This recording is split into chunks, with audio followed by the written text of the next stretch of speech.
Election commission के फैसले की, जिसमें 25 मुनरिफ अरकान को डी सीट कर दिया गया है। अब उसके बाद पंजाब में क्या सूरत हाल है, ये जो आईनी बहरान था कि टल गया है, फिर ख़ास तौर पर जो पहले सुप्रीम कोर्ट का फैसला आया था जिसकी भी हम बात कर रहे हैं, तो इस पर अजहर सिद्दीक साहब में ज्वाइन कर चुके हैं, हमारे साथ मौजूद हैं। जमील फारूकी भी हमारे साथ हैं, सीनियर एंकर पर्सन, और नज़ीर लगाई साहब भी हमारे साथ मौजूद हैं। तमाम हजरात का बहुत शुक्रिया।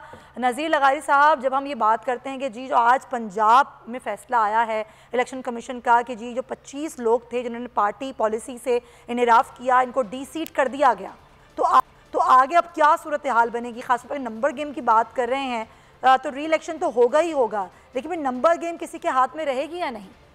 इलेक्शन जब होगा तो ही हाउस पूरा हो सकेगा, और जब हाउस पूरा हो जाएगा तब जो भी सूरत हाल होगी वो सामने आ जाएगी। हम इस वक्त अंदाज़ा लगा सकते हैं, पीटीआई के जो भी उनके फॉलोअर्स हैं या जो उनके साथी हैं, जो उनके पार्टी लीडर्स हैं, वो अपना हिसाब लगा रहे हैं और बता रहे हैं कि हमारे नंबर गेम पूरा है, और इधर से PMLN के भी कह रहे हैं कि हमारे पूरे हैं।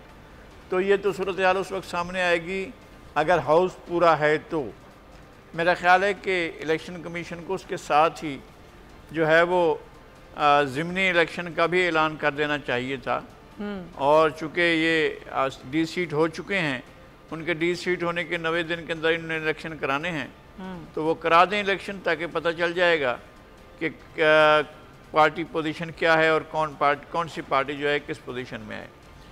तो अच्छा हुआ है, एक फ़ैसला आ गया, और तारीख़ में पहली मरतबा हुआ है कि लोगों को पार्टी वफादारी तब्दील करने पर डी सीट किया गया।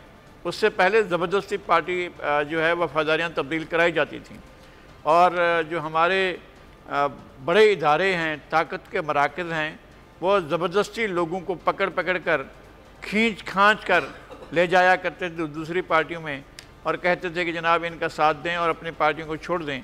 अच्छा हुआ है कि आज पार्टियों उन अरकान को, और मेरे ख्याल में वो अरकान भी जानते थे कि उनके साथ यही होगा, तो वो डी सीट का किया गया है। अब ये सिलसिला ख़ास मौके के लिए नहीं होना चाहिए जी कि ये हमारा महबूब नज़र है तो इसके लिए हम ये फ़ैसला कर रहे हैं, और अगर ये हमारा महबूब नज़र नहीं है तो इसके लिए हम दूसरा फ़ैसला करेंगे। तो फ़ैसला तो फिर इसी तरह से होना चाहिए, जब भी कोई अपनी पार्टी से बेवफाई करे तो उसे पार्टी से निकाल दिया। बिल्कुल ऐसे ही सर, लेकिन अभी एक आम खबर आ गई है ज़ाहिर कौमी असम्बली में, जब हमने आपको ये खबर दी थी कि राजा रियाज जिन्होंने अब अपोजिशन लीडर बनने के लिए सारा मामला किया, अब ये फैसला हो गया है, 16 अरकान ने उनकी हिमायत की है और उसके साथ अपोजिशन लीडर वो बन भी गए हैं। लेकिन उससे पहले हमारे साथ फ़ारूक हबीब साहब मौजूद हैं, उनसे हम बात करेंगे। फ़ारूक साहब बहुत शुक्रिया, कैसे देख रहे हैं इलेक्शन कमीशन के इस फैसले को, जिसमें 25 मुनरिफ अरकान को तो डी सीट कर दिया गया है? अब नंबर गेम क्या है आप लोगों के पास? नंबर गेम तो बड़ी वाज़ेह है।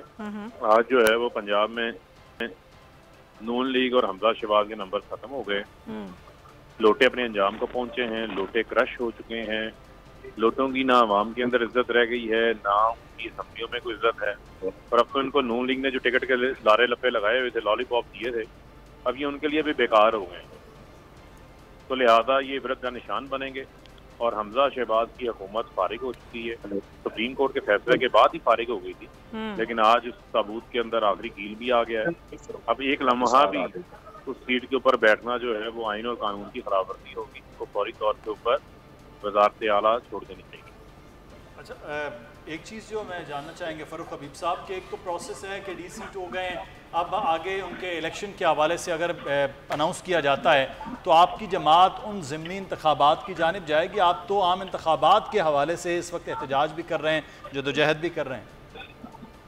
देखें, ये कोई नॉर्मल हालात नहीं है। बुनियादी तौर के ऊपर मुल्क के अंदर सियासी बेयकीनी है। मुल्क को हमने इंतखाबात की तरफ लेके जाना है, और इंतखाबात ही मुल्क के अंदर जो है सियासी गैर यकीनी के हल के लिए वाहिद रास्ता है। तो लिहाजा ज़िमनी इंतखाबात या इन इंतखाबात की कोई वैल्यू नहीं है जब तक हम आम इंतखाबात की तरफ नहीं जाते। मुल्क का मज़ीद नुकसान ना करें, आम इंतखाबात की तरफ नहीं। अच्छा, अभी ये मरियम औरंगज़ेब की गुफ्तगू पता नहीं आपने सुनी या नहीं सुनी, वो ये कह रही हैं कि अभी भी हम अक्सरियत में हैं, ये तो वो लोग थे जिन्होंने आप पर एतमाद नहीं किया, ये छोड़ गए, इसलिए तो अब आप सोचें कि आपके लोग आपको क्यों छोड़ के गए। हम तो अभी भी अक्सरियत में हैं पंजाब में। अक्सरियत इनके पास नहीं है। अगर अक्सरियत होती तो जिसको ये चीनी चोर कहते थे, आटा चोर कहते थे, उसके पाँव को हाथ ना लगाने पड़ते। तो उनके इन्होंने घुटने भी पकड़े हैं, पाँव भी पकड़े हैं, उनको वजारतें भी दी हैं। तो अल्लाह हक है, आज जो इनके साथ हो रहा है, अगर ये फिर चाहते हैं इक़्तिदार के साथ चिपके रहें तो फिर अवाम अपना फैसला करेगी, अवाम इनको खींच के इक़्तिदार के मानों से बाहर निकाल दें। अच्छा, और कह रहे हैं कि ये तो 25 जो आप लोग के लोग थे जिसमें जो आके इंतखाबात में आए हैं उन लोगों को वोट मिले, अब ये भी आपको छोड़ गए हैं, तो अब तो आपको कोई वोट नहीं देगा। मरियम औरंगजेब साहिबा तो ये भी आप पर कह के गई हैं, तो आपके पास तो आपके खिलाफ इन्होंने वोट दिया, आपके फैसलों के खिलाफ वोट दिया था। हमारे फैसलों के खिलाफ वोट नहीं दिया, उन्होंने इनके नोट देख के वोट दिया था। इन्होंने पाकिस्तान के अंदर डिफेक्शन करवाई है, ज़मीर फरोशियाँ करवाई हैं। इनको तो आज शर्मिंदगी होनी चाहिए, माफ़ी मांगनी चाहिए, लेकिन बड़े ढीठ लोग हैं, इनको शर्म वगैरह कोई नहीं आती। इनका इलाज पाकिस्तान की आवाम ही आम इंतखाबात में। अच्छा फारूक साहब, कोई राब्ते वगैरह हुए हैं, कोई बातचीत हो रही है, जनरल इलेक्शन की थी, कोई डेट वगैरह मिल रही है आप लोगों को? तो मुतालबा बड़ा वाज़े है, जनरल इलेक्शन करवाए जाएं। उसके अलावा मुल्क को इकॉनमी तबाह हो गई है, मुल्क के अंदर हुकूमत नाम की कोई चीज़ नहीं है, फैसला साजी नहीं हो पा रही, लिहाजा फौरी इंतखाबात ही मुल्क के अंदर वाहिद रास्ता है आगे बढ़ने। अच्छा मियां साहब, एक सवाल जो है, फारूक हबीब साहब का राब्ता मुनक़ता हुआ है, लेकिन वो ये कह रहे हैं कि भाई फॉरेन फंडिंग का आप जानना चाह रहे थे कि हाँ। वो क्योंकि ये केस को लेकर चल रहे थे, वो फॉरेन फंडिंग के केस पे भी सवाल किया कि जनाब ये केस जो है वो होना चाहिए था, इसका ना भी सिर्फ फैसला ये आना बल्कि चाहिए। उन्होंने मुतालबा किया कि अब एक रोज़ में फैसला सुनाएं, रोज़ाना की बुनियाद पर हेयरिंग की जाए, ये फॉरेन फंडिंग केस भी इलेक्शन कमीशन देखे। लेकिन ज़ाहिर है जब भी कोई फैसला जिसके हक़ में नहीं आता है वो फिर करता है उस हवाले से बात।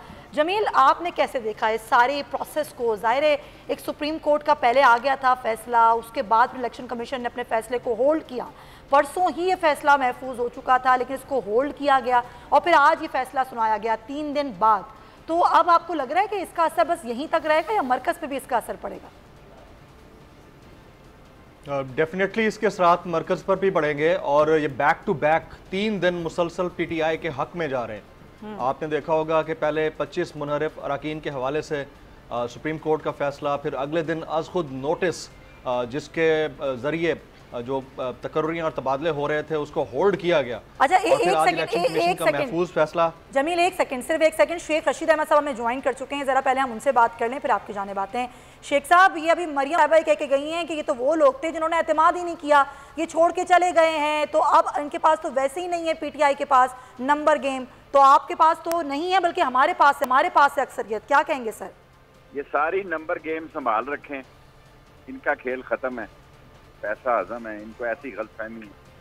और अगर इनको ये गलतफहमी है तो ये दूर कर लें कि दुनिया इधर की इधर हो जाए, इंतखाब होने जा रहे हैं और ये 25 आदमी जो हैं इसके नाहल होने के बाद एक नई सियासी फ़ज़ा बन गई है। हाँ। और मैं आपको ये यकीन दिलाता हूँ कि दुनिया की कोई ताकत नए इंतखाब को नहीं रोक सकती। Thank you.